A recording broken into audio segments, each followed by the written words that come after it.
Good morning, and welcome to what I'm calling a call center drive-by. Just a brief chat on issues and challenges in call and contact centers, which are on my mind, so perhaps they're on yours as well.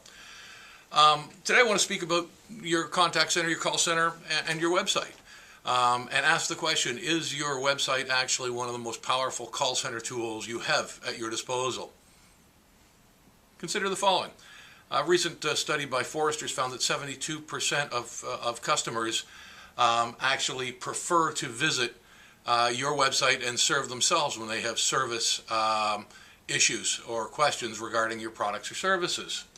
Now, this is in opposition to what I think most organizations feel about the actions in their call center, and that is the primary channel for service-related issues and inquiries.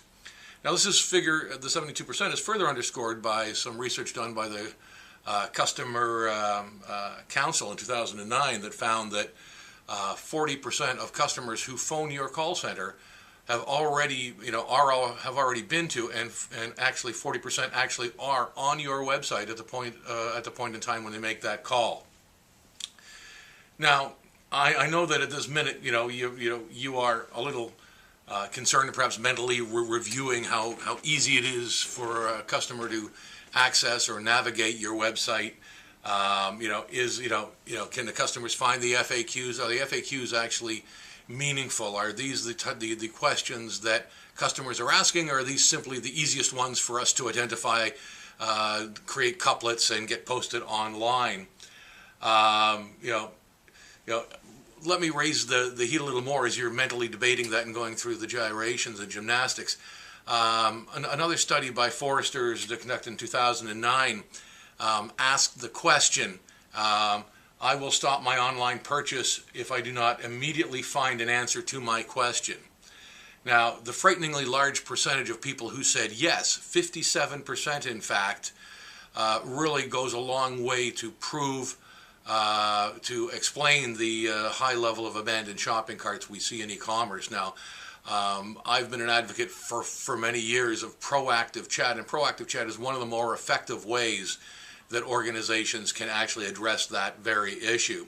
If I'm sitting on the website, I've got my purchase in my shopping cart, I'm trying to do my checkout, and I've got a question about the product, or a question about the shipping, or a question about the return policy, and I can't easily and quickly find that, I'm going to just drop the cart and go away.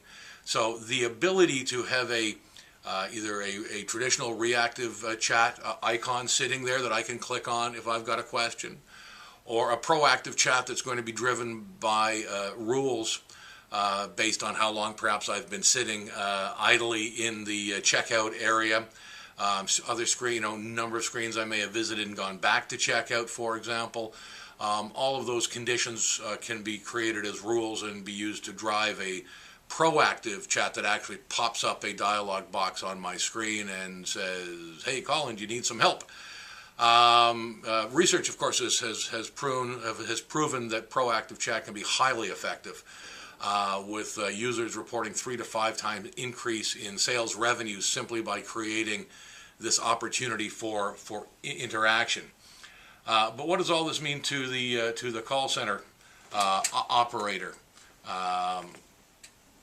We need to ensure that our websites have the information that our customers will be looking for, because almost 3/4 of them are going to go there first before they call us. 40% will be sitting on our website while we're talking to them. And if you haven't already introduced chat, I would suggest to you that this is a great reason, and perhaps the formation or the creation point for a business case to help you do that, because we know from Marketing 101 that communicating to customers in the channels that the customers themselves prefer is always going to be more effective. It's going to have a higher satisfaction rating from the customer than forcing them to channel switch.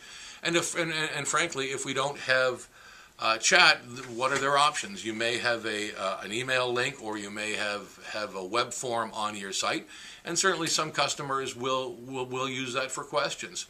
Much less likely in the I'm trying to check out and give you my credit card situation, but it is valid nonetheless.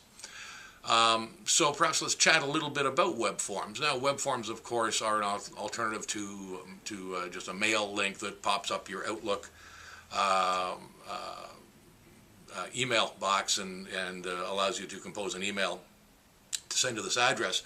A web form has numerous advantages over traditional email links. First and foremost, it allows you to put some structure and formatting to any incoming responses. For example, customers can come up with all kinds of creative ways of describing a problem, and the subject line can be anything from, question regarding SKU 1234 to why can't I find what I'm looking for? And they could both be related to exactly the same thing.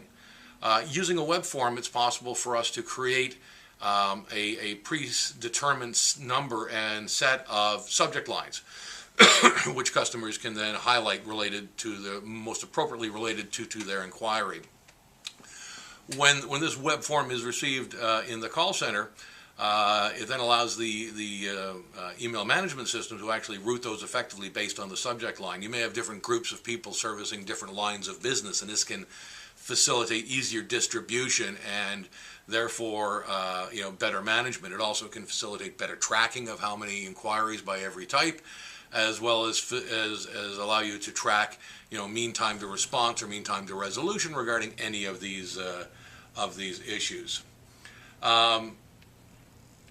So we're going to have to ask ourselves some questions about our website. Is it friendly? Is it easy to navigate? Do the FAQs are they meaningful? Do they actually answer the questions?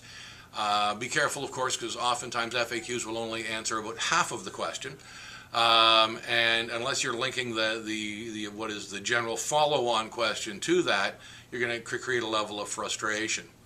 You can, of course, put the "was this link helpful to you, or did it help you resolve your issue or question" at the bottom, but be prepared when people complete those. If the answer is no, what happens?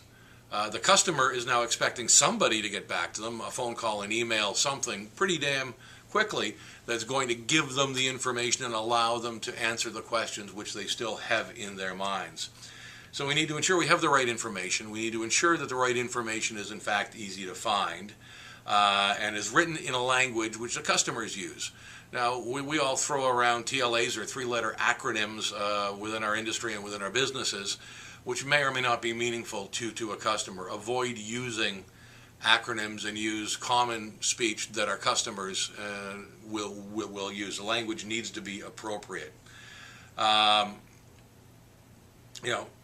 Chat, as I said, huge benefit in a lot of call centers today where their nature of inquiries is primarily technical. Chat actually outstrips live voice volume, and that trend has been growing for the past number of years.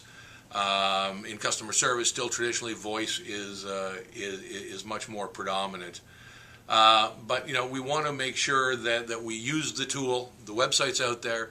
It can be a great resource of information. It can be a great boon to the customers, and 72% of them are looking there first.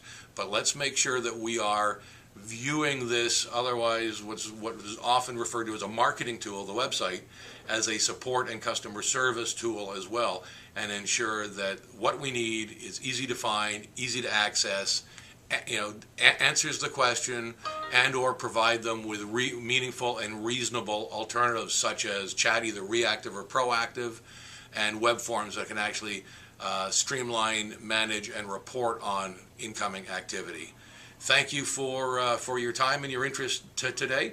If you would like to chat about this or any of the videos or blog posts that we've sent out, please feel free to send me an email, ctaylor@thetaylorreachgroup.com. I'll put it up in text in a moment, or give me a call, 416-979-8692, extension 200. Love to chat, always willing to invest half an hour of my time just for a good discussion. Hope you're having a great day. Look forward to talking to you soon. Bye-bye.